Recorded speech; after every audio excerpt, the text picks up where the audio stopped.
महामानव भारतरत्न डॉक्टर बाबासाहेब आंबेडकर यांच्या महापरिनिर्वाण दिनानिमित्त उपस्थित राज्याचे महामहिम राज्यपाल रमेशभाईजी, आपले आदरणीय उपमुख्यमंत्री देवेंद्र फडणवीसजी, उपमुख्यमंत्री अजितदादा पवारजी, मंत्री केसरकर, मंत्री मंगलप्रभात लोढा, संजय बनसोडे, राहुल शेवाळे, सदा सरवणकर, रवींद्र दरेकर, आशिष शेलार, कालिदास कोळंबकर आणि आताच उपस्थित झालेले भीमराव आंबेडकरजी, नरेंद्र जाधव, नागसेन कांबळे, राहुल बोती, सर्व व्यासपीठावरील मान्यवर, उपस्थित सर्व बाबासाहेबांचे अनुयायी, बांधव भगिनी आणि पत्रकार मित्रांनो, मी आज सर्वप्रथम महामानव भारतीय राज्यघटनेचे शिल्पकार भारतरत्न डॉक्टर बाबासाहेब आंबेडकर यांना महापरिनिर्वाण दिनानिमित्त विनम्र अभिवादन करतो। खरं म्हणजे आज देशाच्या कानाकोपऱ्यातून बाबासाहेबांचे लाखो अनुयायी त्यांना अभिवादन करण्यासाठी चैत्यभूमीवर आले। या सर्वांनाच माझा आदरपूर्वक जय भीम।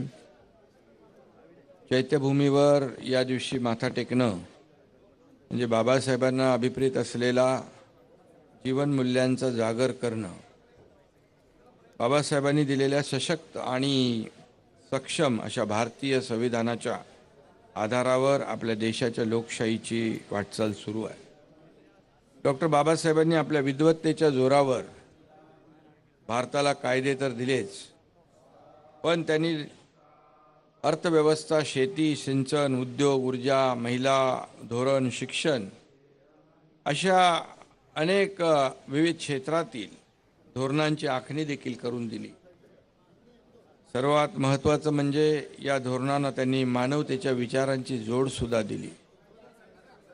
यामुळेच भारतात एकता, बंधुता आणि त्यातून एकात्मता या तत्वांनाही बळ मिळालं, ताकद मिळाली। बाबासाहेबांनी मगाशी लिहिलेले जे दी प्रॉब्लेम ऑफ रुपी याचा दादांनी उल्लेख केला, या ग्रंथाला देखील 100 वर्ष पूर्ण झाली। या ग्रंथामध्ये त्यांनी भारतीय रुपयांच्या उत्क्रांतीची चिकित्सा केली आहे। तसेच भारतासाठी आदर्श चलन पद्धती कोणती याचा देखील उहापोह त्यामध्ये केला आहे। अलीकडेच म्हणजे 26 नोव्हेंबरला आपण संविधान दिन मोठ्या प्रमाणात साजरा केला। यात केवळ उत्सवप्रियता नव्हती, तर संविधानाचे महत्त्व आजच्या पिढीच्या लक्षात आलं पाहिजे यासाठीची एक तळमळ आणि धडपड होती। गेल्याच आठवड्यात संविधान दिवसाच्या निमित्ताने सर्वोच्च न्यायालयाच्या आवारात बाबासाहेबांचा भव्य असा पुतळा उभारण्यात आला। ही देखील आपल्यासाठी एक ऐतिहासिक घटना आहे। बॅरिस्टरच्या सर्वोच्च न्यायालयातील वकील हे देखील एक विशेष आहे।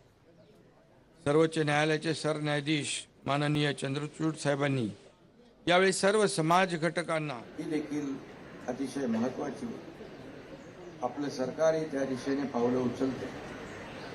बाबासाहेबांनी आपल्या ज्ञानाचा वापर तळागाळातील लोकांना, दुर्बलांना सशक्त करण्यासाठी, डॉक्टर बाबासाहेबांनी यांचे विचार जागृत ठेवण्यासाठी आणि पुढच्या पिढीपर्यंत पोहोचवण्याची आपली जबाबदारी आहे। आम्ही शासन आपलं सर्वांचं आहे, सर्वसामान्य माणसांचे सरकार, आणि या शासनाच्या डॉक्टर बाबासाहेब आंबेडकर चरित्र साधने समितीच्या देखील कामाला वेग दिलाय। बाबासाहेबांच्या जीवन प्रवासातील एक लक्षणीय सूत्र म्हणजे सार्वजनिक आणि व्यक्तिगत जीवनात त्यांनी जपलेली नैतिकता आणि नीतिमूल्य हे बाबासाहेबांच्या समग्र विचार विश्वाचा आपण शोध घेतला तर त्यांचं अधिष्ठान कायम नैतिकता हेच राहिलेलं आहे। बाबासाहेबांनी घटना समितीमधील त्यांच्या पहिल्याच भाषणामध्ये राष्ट्रीय एकात्मता आणि राष्ट्राची उभारणी यासंबंधीचे अतिशय महत्त्वाचे आणि मोलाचे विचार मांडले। तर सत्ता हे समाज परिवर्तनाचा हत्यार आहे असं बाबासाहेबांनी निक्षून सांगितलं। त्याच तत्वावर आपलं सरकार चालत आहे। सत्तेचा वापर परिवर्तनासाठी लोकांच्या भल्यासाठी, सर्वांच्या जीवनामध्ये आमूलाग्र बदल घडवण्यासाठी, सर्वांना सुखाचे, समाधानाचे, समृद्धीचे दिवस आणण्यासाठी आपण काम करतो. व्यक्तिगत प्रतिष्ठा जपण्याऐवजी संविधानिक मूल्यांची प्रतिष्ठा आपण जपली पाहिजे. संविधानिक मूल्य जपणं आणि त्यासाठी कृतीशील कार्यक्रम तयार करणं हीच बाबासाहेबांच्या महापरिनिर्वाण दिनाची आदरांजली हीच बाबासाहेबांच्या महापरिनिर्वाण दिनी उचित आदरांजली ठरेल. आणि म्हणून बाबासाहेबांच्या विचारांचा प्रसार आणि त्यांचं स्मारक मगाशी देवेंद्रजींनी त्यांचा उल्लेख केलेला आहे.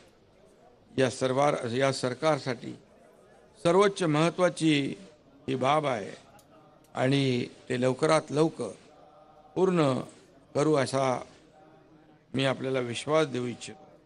त्यामुळेच हिंदू मिल परिसरातील भारतरत्न डॉक्टर बाबासाहेब आंबेडकर यांच्या आंतरराष्ट्रीय दर्जाच्या भव्य स्मारकाच्या कामाला देखील वेग आलेला. हे भव्य स्मारक आणि तेथील ग्रंथालय, अन्य संदर्भ, बाबासाहेब यांच्याविषयीची माहिती, साहित्य संदर्भ, सुविधा या गोष्टी देखील जगभरातील अनुयायी बाबासाहेबांविषयी त्यांचा अभ्यास, विचारांचा संशोधक, अभ्यासकांना प्रेरणादायी ठरतील, आणखी प्रोत्साहित करतील असा विश्वास या ठिकाणी मी व्यक्त करतो. आणि जगाला हेवा वाटावं अशा प्रकारचं बाबासाहेबांचं हे स्मारक उभं राहील असा विश्वास देखील देतो. आणि म्हणून आज राज्यामध्ये सामाजिक न्याय, बहुजन कल्याण, महिला, बाल आणि युवा यांच्यासाठी आपण कल्याणकारी अशा अनेक योजना, प्रकल्प राबवण्यावर भर देत आहोत. हेच डॉक्टर बाबासाहेब आंबेडकर यांना खरं अभिवादन आहे अशी आपल्या सरकारची भूमिका आहे. सामाजिक न्याय विभागाकडून देखील मगाशी त्याचा उल्लेख केसरकरांनी केलेला आहे. त्या सिद्धार्थ महाविद्यालयाकरता देखील शासन सर्वतोपरी मदत करते आहे. संजय बनसोडेंनी त्याचा उल्लेख केला. इथं उसळलेल्या भीमसैनिकांच्या महासागरासमोर मी नतमस्तक होतो. पुन्हा एकदा डॉक्टर बाबासाहेब आंबेडकर यांच्या पवित्र स्मृतींना विनम्र अभिवादन करतो. त्यांना कोटी कोटी प्रणाम करतो. जय हिंद, जय महाराष्ट्र, जय भीम. बाबासाहेबांचे नातू